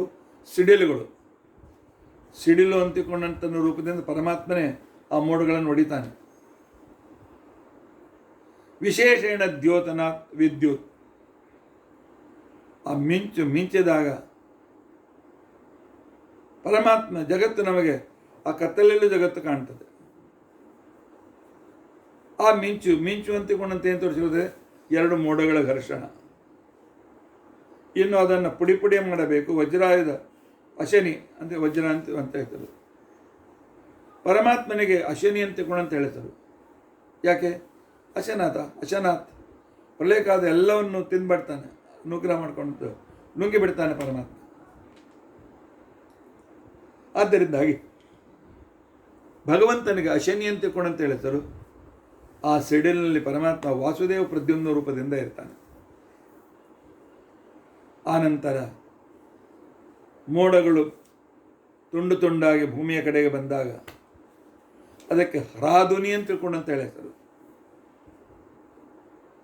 ಪರಮಾತ್ಮ ನಿರ್ಹಾದನ, ಮಳೆಯನ್ನು ಸುರಿಸೋದಲ್ಲ, ಸುಖವನ್ನು ಸುರಿಸ್ತಾನೆ, ಸಂಪತ್ತನ್ನು ಸುರಿಸ್ತಾನೆ, ಸುಖಗಳನ್ನು ಸುರಿಸ್ತಾನೆ. ಆದ್ದರಿಂದಾಗಿ ಪರಮಾತ್ಮನಿಗೆ ಹರಾದುನಿ ಅಂತ ತಿಳ್ಕೊಂಡಂತ ಹೆಸರು. ಇಲ್ಲಿ ವಿಸ್ಫುಲಿಂಗ ರೂಪನಾದ ವಾಸುದೇವನ ಜೊತೆಯಲ್ಲಿ ಹರಾದುನಿ ರೂಪನಾದಂಥ ಅನಿರುದ್ಧ ಇಬ್ಬರು ಕೂಡ್ಕೊಂಡಿರ್ತಾರೆ. ವಾಸುದೇವ ಅನಿರುದ್ಧ ರೂಪದಿಂದ ವಿಸ್ಫುಲಿಂಗ ಅಂತಿಕೊಂಡಂತನ್ನುವ ಸ್ಥಳದಲ್ಲಿ ಹರಾದುನಿ ಅಂತಕ್ಕಂಥ ಮೋಡ ರೂಪದಿಂದ ಆ ಮೋಡದಲ್ಲಿ ಜೀವ ವಾಸ ಮಾಡ್ತಾನೆ. ಈಗ ನಾವು ದ್ವಿಲೋಕದಿಂದ ಆಕಾಶದಲ್ಲಿದ್ದ ಮೋಡದ ಕಡೆಗೆ ಬಂದೆವು, ಆಕಾಶದ ಕೆಳಗೆ. ತರ ಪರಮಾತ್ಮ ಮಳೆಯ ರೂಪದಿಂದ ನಮ್ಮನ್ನು ಭೂಮಿಗೆ ಕಳಿಸ್ತಾನೆ. ಕಲ್ಪನೆ ಮಾಡಿಕೊಳ್ಳಿ, ಆಕಾಶದಿಂದ ನೀವು ನೂಕಿದಾಗ ಆಕಾಶದಲ್ಲಿ ತಲೆ ಕೆಳಗೋ ಮೇಲೆ ಆಗಿ ಬೀಳ್ತಾ ಇರುವಾಗ ಎಷ್ಟು ಗಾಬರಿಯಾಗಿರ್ತೇವೆ, ಎಷ್ಟು ದುಃಖ ಅನುಭವಿಸ್ತಾ ಇರ್ತೇವೆ. ಪಾಪಿಗಳಾಗಿದ್ದರೆ, ಪುಣ್ಯವಂತರಾಗಿದ್ದರೆ ಪರಮಾತ್ಮ ನಮ್ಮನ್ನು ಭೂಮಿಗೆ ಕಳಿಸ್ತಾ ಇದ್ದಾನೆ, ಸಾಧನ ಶರೀರ ಕೊಡ್ತಾ ಇದ್ದಾನೆ, ಪರಮಾತ್ಮನ ಮೇಲೆ ಉಪಕಾರ ಮಾಡಿದ್ದಾನೆ ಅಂತ ತಿಳ್ಕೊಳ್ತೇವೆ. ಪೃಥ್ವಿ ಅಂತನ್ನೋ ಅಗ್ನಿ ಅಂತೇನಿದೆ, ಅಂದರೆ ಇದಕ್ಕೆ ಪರಮಾತ್ಮ ಸಂಕರ್ಷಣ ರೂಪದಿಂದ ಇದ್ದಾನೆ. ಯಾಕೆ? ಪೃಥ್ವಿಯಲ್ಲಿ ಗ್ರಾವಿಟೇಷನ್ ಫೋರ್ಸ್ ಇದೆ. ಸಂಕರ್ಷಣ, ಸಮ್ಯಕ್ಕರ್ಷಣ, ಅಲ್ಲಿನ ಸಂಕರ್ಷಣ ರೂಪದಿಂದ ಪರಮಾತ್ಮ ಇದ್ದಾನೆ. ಅಥವಾ ಪ್ರಥನಾತ್ ಪೃಥ್ವಿ, ಪ್ರಸಿದ್ಧನಾದ್ದರಿಂದಾಗಿ ಅವನ ಕೀರ್ತಿ ಅನಂತ ಇನ್ಫಿನಿಟ್ ಕಾಲದವರೆಗೂ ಇನ್ಫಿನಿಟ್ ದೇಶದಲ್ಲಿ ಕೂಡ ಹರಡಿದೆ. ಈ ಪೃಥ್ವಿ ಅಗ್ನಿಯ ವರ್ಣನೆಯನ್ನು ಹರಿಕಥಾಂಬಸಾರದಲ್ಲಿ ಈ ರೀತಿಯಾಗಿ ಜಗನ್ನಾಥದಾಸರು ಮಾಡ್ತಾರೆ. ಧರಣಿ ಎಂಬುದೇ ಅಗ್ನಿ, ಇಲ್ಲಿ ಭೂಮಿ ಅಂತ ಪೃಥ್ವಿ ಅಂತ ಅನ್ನೋದು ಅಗ್ನಿ. ಸಂವತ್ಸರವೇ ಸಮಿದೆ, ಸಂವತ್ಸರ ಅಂತಕೊಂಡು ವರ್ಷ. ವಿಹಾಯ ಸವೇ ಹೊಗೆ, ಆಕಾಶವೇ ಧೂಮ. ಈರುಳು ಉರಿ, ರಾತ್ರಿ ಕಾಲ ಇದು ಅರ್ಚಿ ಅಂತ ಅನಿಸ್ಕೊಳ್ತದೆ. ಆ ನಂತರ ದಿಶಾಂಗಾರವಾಂತರ ದಿಗ್ವಲಯ ಕಿಡಿ, ಅಂಗಾರ ದಿಕ್ಕುಗಳು, ಉಪದಿಕ್ಕುಗಳು, ಇವು ಅದರ ಕಿಡಿಗಳು ಅಂತ ಅನಿಸ್ಕೊಳ್ತವೆ. ಈ ರೀತಿಯಾಗಿ ಪೃಥ್ವಿಗೆ ಬಂದ ಜೀವ ದೇವತೆಗಳು ಸಂಕರ್ಷಣ ನಾರಾಯಣನಲ್ಲಿ, ಸಂಕರ್ಷಣ ವಾಸುದೇವನಲ್ಲಿ, ಸಂಕರ್ಷಣನಲ್ಲಿ, ಸಂಕರ್ಷಣ ಪ್ರದ್ಯುಮ್ನ, ಸಂಕರ್ಷಣ ಅನಿರುದ್ಧರಲ್ಲಿ ನಮಗೆ ವಿಶಿಷ್ಟ ಕ್ರಮದಿಂದ ನಮ್ಮನ್ನು ಅರ್ಪಿಸ್ತಾರೆ. ಆವಾಗ ಪರಮಾತ್ಮ ನಮ್ಮನ್ನು ಪೃಥ್ವಿಯಲ್ಲಿರ್ತಕ್ಕಂಥ ಕಾಳಿನಲ್ಲಿ ಸೇರಿಸಿ, ಆ ಕಾಳಿನಿಂದ ಮೊಳಕೆ ಹೊಡೆದು ಅದು ಅಲ್ಲಿ ಮತ್ತೆ ಪುನಃ ತೆನೆಯಲ್ಲಿ ಅಲ್ಲಿಯ ಕಾಳುಗಳಲ್ಲಿ ವಾಸ ಮಾಡುವಂತೆ ಮಾಡ್ತಾನೆ. ಇಲ್ಲಿ ಮಾಡ್ತಕ್ಕಂಥ ಸಮಿದೆ ಯಾವುದು? ಸಂವತ್ಸರ. ಯಾಕೆ ಬೆಳೆ ಬೆಳೆಯಬೇಕಾಗಿದ್ದರೆ ವರ್ಷ, ಅರ್ಧ ವರ್ಷ, ಕಾಲು ವರ್ಷ, ಅರ್ಧ ವರ್ಷ, ಮುಕ್ಕಾಲು ವರ್ಷ ಬೇಕಾಗ್ತದೆ. ಸಮ್ಯಕ್ ವಾಸಯತಿ. ಆದ್ದರಿಂದ ಪರಮಾತ್ಮನಿಗೆ ಸಂವತ್ಸರ ಅಂತ ಹೇಳಿ ಹೆಸರು. ನಮ್ಮ ಕೈ ಬಿಡೋದಲ್ಲ ಪರಮಾತ್ಮ, ಕೈ ಹಿಡ್ಕೊಂಡಿರ್ತಾನೆ. ಸರಿಯಾಗಿ ನಮ್ಮಲ್ಲಿ ಈ ಬೆಳೆಯಲ್ಲಿ ಬಂದಾಗ ಅವಕಾಶವಾಗಿ ಮುಂದೆ ಬಾರಪ್ಪ, ಮೇಲೆ ಬಾ ಅಂತ ಕರ್ಕೊಂಡು ಹೋಗ್ತಾನೆ. ಪರಮಾತ್ಮನಿಗೆ ಆಕಾಶ ಅಂತ ಹೆಸರು. ಯಾಕೆ? ಪ್ರಕಾಶಮಾನನಾಗಿದ್ದಾನೆ. ಕಾಶನಾಥ್ ಆಕಾಶ, ಪ್ರಕಾಶನಾಥ್ ಆಕಾಶ ಅಂತೇಳಿ ವರ್ಣನೆ ಬರ್ತದೆ. ಆನಂತರ ಇಲ್ಲಿಯ ಉರಿ ಅಂತಿಕೊಂಡಂತಂದರೆ ರಾತ್ರಿ. ಪರಮಾತ್ಮನಿಗೆ ರಾತ್ರಿ ಅಂತ ಹೆಸರು. ರತಿದಾನ, ಸುಖ ಕೊಡ್ತಾನೆ ನಮಗೆ, ಸುಖದ ಅನುಭವ ಆಗುವಂತೆ ಮಾಡ್ತಾನೆ ಪರಮಾತ್ಮ. ಸುಖದ ಅನುಭವ ಆಗ್ತಾ ಮಾಡ್ತಾ ಆದ್ದರಿಂದಾಗಿ ಪರಮಾತ್ಮ ನಮ್ಮ ಮೇಲೆ ಪರಮ ಉಪಕಾರವನ್ನು ಮಾಡ್ತಾನೆ. ಆದ್ದರಿಂದ ಪರಮಾತ್ಮನಿಗೆ ರಾತ್ರಿ ರಾತ್ರಿ ಅಂತ ಹೇಳಿ ಹೆಸರು. ಪರಮಾತ್ಮನಿಗೆ ಅಂಗಾರ, ಬೆಂಕಿ ಅಂತ ದಿಕ್ಕುಗಳೇ ಇಲ್ಲಿ ಪರಮಾತ್ಮನಿಗೆ ಅಂಗಾರ ಸ್ಥಾನದಲ್ಲಿ. ಯಾಕಂದರೆ ಸಮಿಧ, ಧೂಮ, ಉರಿ, ಅತಿ ಹೆಚ್ಚಿನ ಉರಿ ಅಂತ ತಿಳ್ಕೊಂಡಂತಂದರೆ ದಿಕ್ಕುಗಳಲ್ಲಿ ಪರಮಾತ್ಮ ಇದ್ದಾನೆ. ಈ ದಿಕ್ಕುಗಳಲ್ಲಿ ಸಂಕರ್ಷಣ ಪತ್ನಿ ರೂಪದಿಂದಿದ್ದ ಪರಮಾತ್ಮ ನಮಗೆ ಮೋಕ್ಷಾದಿ ಪುರುಷಾರ್ಥನ್ ದಿಶತಿ ಇತಿ ದಿಕ್. ನಮ್ಮ ಕಡೆ ಧರ್ಮ ಮಾಡಿಸ್ತಾನೆ, ಸಂಪತ್ತಿ ಕೊಡ್ತಾನೆ, ನಮ್ಮ ಇಚ್ಛೆಗಳನ್ನು ಪೂರ್ಣ ಮಾಡ್ತಾನೆ, ಧ್ಯಾನ ಭಕ್ತ ವೈರಾಗ್ಯ ಕೊಟ್ಟು ಮೋಕ್ಷಕ್ಕೆ ಕರೆದುಕೊಂಡು ಹೋಗ್ತಾನೆ. ಆದ್ದರಿಂದ ಪರಮಾತ್ಮನಿಗೆ ದಿಕ್ ಅಥವಾ ದಿಶ್ ಅಂತ ಹೇಳಿ ಹೆಸರು. ಆನಂತರ ಅವಾಂತರ ದಿಕ್, ಇದು ಕಿಡಿಗಳು ಅಂತ ಅನಿಸ್ಕೊಳ್ತದೆ. ಅಲ್ಲಿ ಪರಮಾತ್ಮ ಮೋಕ್ಷಕ್ಕೆ ಹೋಗುವ ಪೂರ್ವದಲ್ಲಿ ಅವಾಂತರ ಸುಖ ಸ್ಥಾನಗಳು, ಸುವರ್ಲೋಕ, ಜನೋಲೋಕ, ತಪೋಲೋಕ ಇತ್ಯಾದಿಗಳಲ್ಲಿಯೂ ಕೂಡ ನಮಗೆ ಆಶ್ರಯವನ್ನು ಕೊಡ್ತಾನೆ. ಆದ್ದರಿಂದ ಪರಮಾತ್ಮನಿಗೆ ವಿಸ್ಫುಲಿಂಗ ಅಂತ ತಿಳ್ಕೊಂಡಂತೇಳಿ ಹೆಸರು. ಸಂವತ್ಸರ ಅಂತನ್ನೋ ಸಮಯದಲ್ಲಿ ಪೃಥ್ವಿ ಅಂತನ್ನುವ ಅಗ್ನಿಯಲ್ಲಿರುವನು ಸಂಕರ್ಷಣ ನಾರಾಯಣ ಸಂವತ್ಸರ ಅಂತನ್ನುವ ಸಮಿತಿನಲ್ಲಿದ್ದಾನೆ. ಸಂಕರ್ಷಣ ವಾಸುದೇವ ಅಂತನ್ನುವ ಭಗವಂತನ ರೂಪ, ಧೂಮ ಅಂತನ್ನುವ ಆಕಾಶದಲ್ಲಿದೆ. ಪರಮಾತ್ಮನ ಸಂಕರ್ಷಣ ಪ್ರದ್ಯುಮ್ನ ರೂಪ ಅಲ್ಲಿ ಉರಿತಕ್ಕಂಥ ಅಗ್ನಿ ಏನಿದೆ, ವೈಶ್ವದೇವಾಗ್ನಿ, ಅದರಲ್ಲಿರ್ತಾನೆ. ವಿಸ್ಫುಲಿಂಗ ಅಂತಿಕೊಂಡಂತಂದರೆ ಪರಮಾತ್ಮ ನಮಗೆ ಯೋಗ್ಯತಾನುಸಾರವಾಗಿ ಸ್ವರ್ಗ, ನರಕ ಇತ್ಯಾದಿ ಲೋಕಗಳಿಗೆ ನಮ್ಮನ್ನು ಕಳಿಸಿಕೊಡ್ತಾನೆ. ಆದ್ದರಿಂದಾಗಿ ಅವನು ವಿಸ್ಫುಲಿಂಗ ಅಂತ ತಿಳ್ಕೊಂಡಂತ ಹೆಸರು. ಈ ರೀತಿಯಾಗಿ ನಾವು ದ್ವಿಲೋಕ, ಮೋಡ, ಪರ್ಜನ್ಯಲೋಕ, ಭೂಮಿಗೆ ಬಂದಾಯಿತು. ಕಾಳಿನಲ್ಲಿ ಸೇರಿಕೊಂಡಿದ್ದೇವೆ. ಕಾಳಿನಲ್ಲಿ ಸೇರಿಕೊಂಡಿರ್ತಕ್ಕಂಥ ನಮ್ಮನ್ನು ಪರಮಾತ್ಮ ಪುರುಷನಲ್ಲಿ ಆಹಾರದ ರೂಪದಿಂದ ಪುರುಷನಲ್ಲಿ ನಮ್ಮನ್ನು ತೆಗೆದುಕೊಂಡು ಬರ್ತಾನೆ. ಪುರುಷನ ಶರೀರಗಳು ಅಂತೇನಿವೆ, ಅವಯವಗಳು ಅಂತೇನಿವೆ, ವಾಕ್, ಪ್ರಾಣ, ಜಿಹ್ವಾ, ಚಕ್ಷು, ಶ್ರೋತ್ರ, ಈ ರೀತಿಯಾಗಿರ್ತಕ್ಕಂಥ ಜ್ಞಾನೇಂದ್ರಿಯಗಳು ಅಂತೇನೇವೆ, ಅಥವಾ ಜ್ಞಾನ ಸಾಧನೆಗಳು ಅಂತೇನಿವೆ. ಇಲ್ಲಿರುವ ಪರಮಾತ್ಮ ವಾಕ್, ಮಾತನಾಡಿದರೆ ಗುರುಗಳ ಪ್ರವಚನ ಕೇಳಲಿಕ್ಕಾಗ್ತದೆ, ಮಾತನಾಡಿದರೆ ನಾವು ಉತ್ತರವನ್ನು ಹೇಳಲಿಕ್ಕಾಗ್ತದೆ. ಅಲ್ಲಿ ಪರಮಾತ್ಮ ವಚನಾತ್ ವಾಕ್, ನಮ್ಮ ಕಡೆ ಮಾತನಾಡ್ತಾ ಕಳಿಸ್ತಾನೆ. ಆದ್ದರಿಂದ ಪರಮಾತ್ಮನ ವಾಕ್ ಅಂತ ಹೆಸರು. ಅಲ್ಲಿ ಪ್ರದ್ಯುಮ್ನ ನಾರಾಯಣ ರೂಪದಿಂದ ಪರಮಾತ್ಮ ಇದ್ದಾನೆ.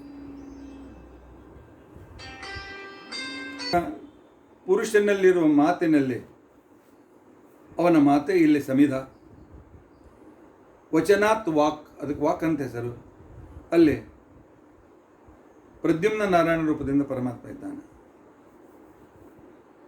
ಆ ಪುರುಷನ ಪಂಚಪ್ರಾಣಗಳಲ್ಲಿ ಅವೇ ಧೂಮಗಳು, ಇಲ್ಲಿ ಹೊಗೆ.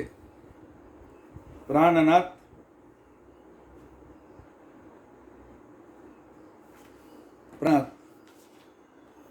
ನಮಗೆ ಪರಮಾತ್ಮ ಪ್ರದ್ಯುಮ್ನ ವಾಸುದೇವ ರೂಪದಿಂದ ಪುರುಷ ಅನ್ನುವ ಅಗ್ನಿಯ ಧೂಮದಲ್ಲಿದ್ದಾನೆ. ಪುರುಷ ಅಂತ ಅನ್ನೋ ಅಗ್ನಿಯ ಉರಿಯಲ್ಲಿ, ಅದೇ ಜೀವ. ಹೂಯತೆ ಅಸ್ಮಿನ್, ಅನೇಕ ವಿಧವಾದ ಯಜ್ಞಗಳು ನಮ್ಮ ಕಡೆಯಿಂದ ಮಾಡಿಸ್ತಾನೆ. ಆದ್ದರಿಂದ ಪರಮಾತ್ಮನಿಗೆ ಜಿಹ್ವ ಅಂತ ಹೆಸರು. ಜಿಹ್ವೆಯಲ್ಲಿ ಪರಮಾತ್ಮ ಪ್ರದ್ಯುಮ್ನ ಸಂಕಷ್ಟ ರೂಪದಿಂದ ಇದ್ದಾನೆ. ಕಣ್ಣಿನಿಂದ ಚಕ್ಷತೆ, ಕಣ್ಣಿಂದ ನೋಡ್ತೇವೆ, ಅದರಿಂದಾಗಿ ಅದೇ ಇಲ್ಲಿರ್ತಕ್ಕಂಥ ಹೆಚ್ಚಿನ ಉರಿ ಅಂಗಾರ. ಚಕ್ಷುರಿಂದ್ರಿಯ, ಅಲ್ಲಿ ಚಕ್ಷುರಿಂದ್ರಿಯದಲ್ಲಿ ಚಕ್ಷುರೂಪದಿಂದ ಪರಮಾತ್ಮ ಪ್ರದ್ಯುಮ್ನ ಇದ್ದಾನೆ. ಆನಂತರ ಕಿವಿ ಅಂತಿಕೊಂಡಂತನ್ನು ಪುರುಷನ ಅವಯವದಲ್ಲಿ, ಅದೇ ಈ ಪುರುಷ ಅಂತನ್ನು ಅಗ್ನಿಯ ಕಿಡಿಯದು. ಸರ್ವಂ ಶೃಣೋತಿ ಇತಿ, ಯಾವ್ಯಾವುದು ಬೇಕು ಪರಮಾತ್ಮ ತಿಳಿದುಕೊಳ್ಳಲಿಕ್ಕೆ ಅದೆಲ್ಲವನ್ನೂ ಕೂಡ ಕೇಳ್ತಾನೆ. ಆದ್ದರಿಂದ ಪರಮಾತ್ಮನಿಗೆ ಶ್ರೋತ್ರ ಅಂತ ಹೆಸರು.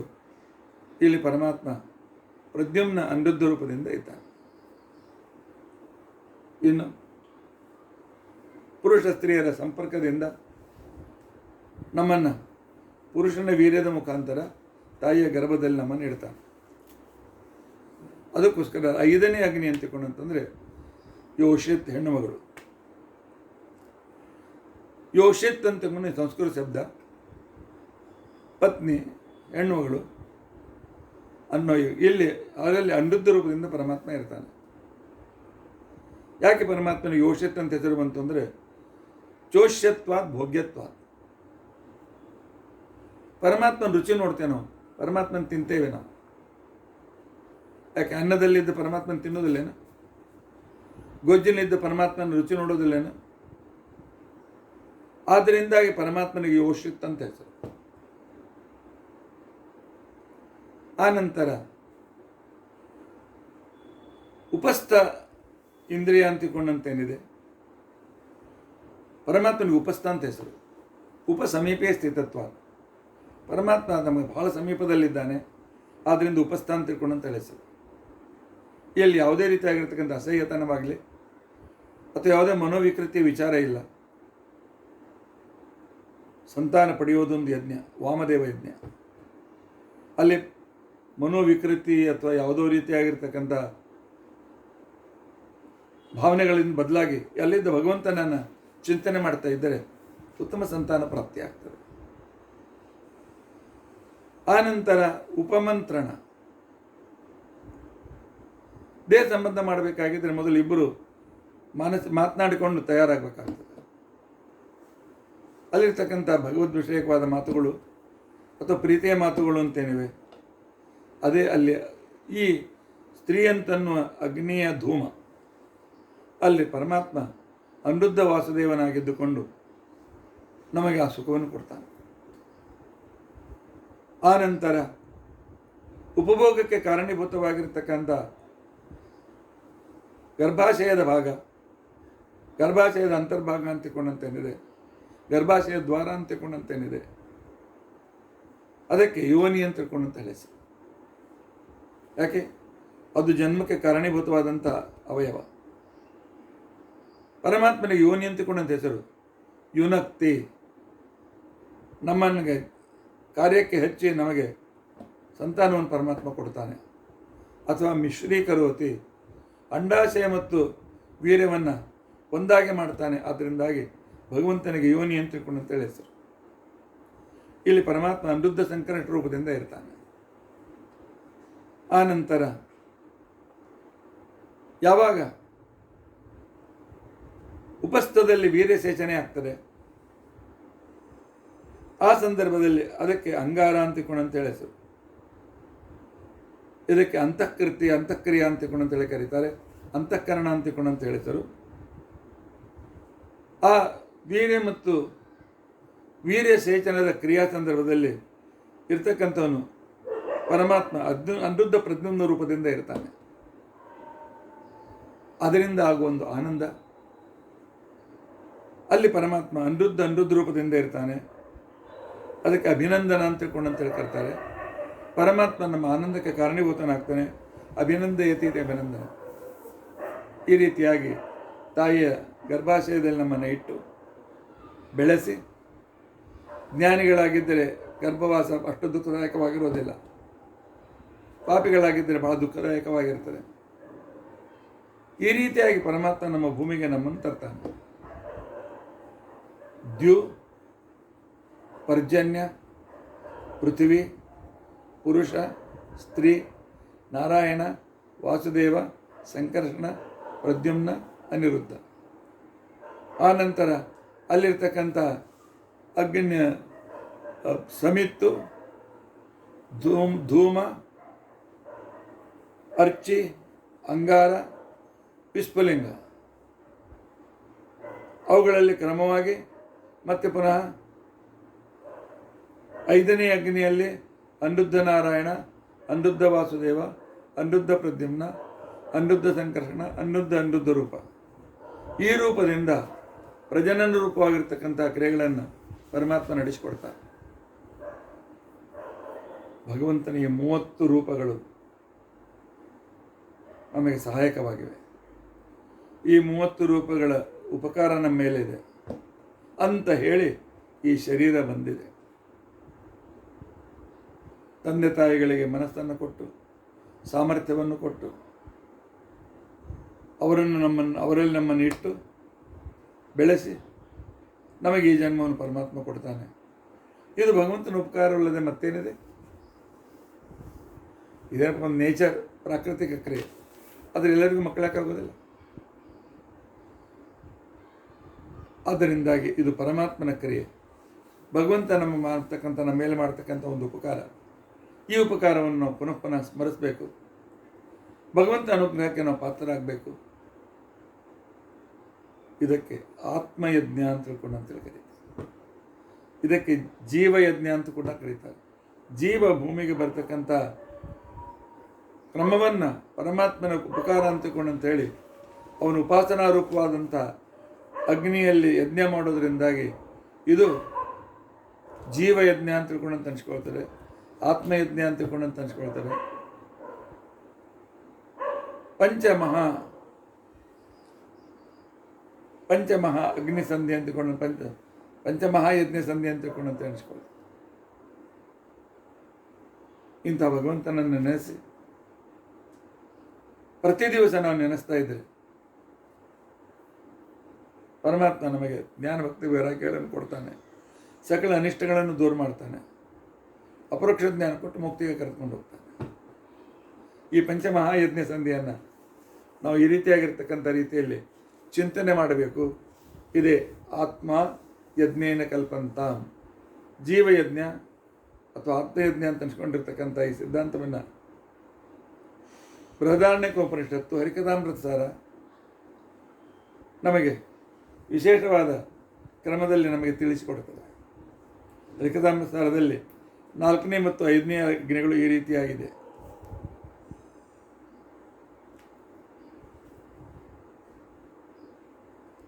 ಶಿಖಿ ವಾಕ್ಸಮಿದೆ ಧೂಮವು ಕರಣವರ್ಚಿಯು ಜುಗ್ಧಿ ಶ್ರೋತ್ರಗಳೆರಡು ಕಿಡಿಗಳು ಲೋಚನಗಳು ಅಂಗಾರವೆನಿಸುವವು. ನಿರುತ ಭುಂಜಿಸುವನ್ನ ಯದುಕುಲ ವರನಿಗಾದಾವದಾನಗಳು ಎಂದಿ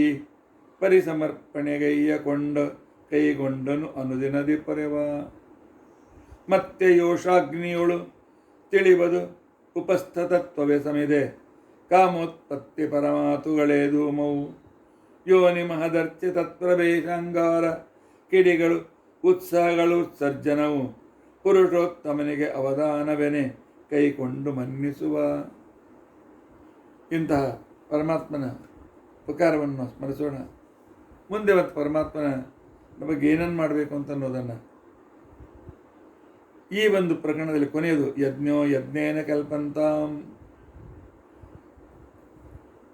ಯಜ್ಞೇನ ಯಜ್ಞಮಯಜಂತ ದೇವಾಹ ಅಂತನ್ನೋ ಪುರುಷ ಸೂಕ್ತದ ಸಾರವನ್ನು ಮುಂದಿನ ವಾಕ್ಯದಲ್ಲಿ ಯಜ್ಞಂ ಯಜ್ಞೇನ ಕಲ್ಪಂತಾಂ ಅಂತಿದೆ. ಆ ವಿಚಾರವನ್ನು ಮಾಡುವಾಗ ಪುರುಷ ಸೂಕ್ತದಲ್ಲಿ ಬಂದ ವಿಚಾರವನ್ನು ನಾವು ಸ್ವಲ್ಪ ಚಿಂತನೆ ಮಾಡೋಣ. ಇತಿ ಅದ್ಯ ಕಥಾ ಪ್ರಸಕ್ತಿ.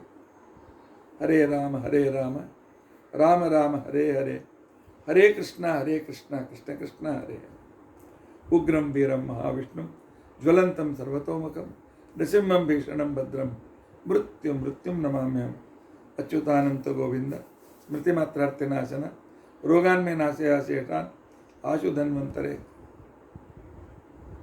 अक्षयं कर्म यस्मिन् परे स्वर्पितं प्रक्षयं यान्ति दुःखानि यन्नामतः अक्षरो योजरः सर्वदेवामृतः कुक्षिकं यस्य विश्वं सदाजादिकं प्रीणयामो वासुदेवं देवतामण्डलाखण्डमण्डलं श्रीकृष्णार्पणम्।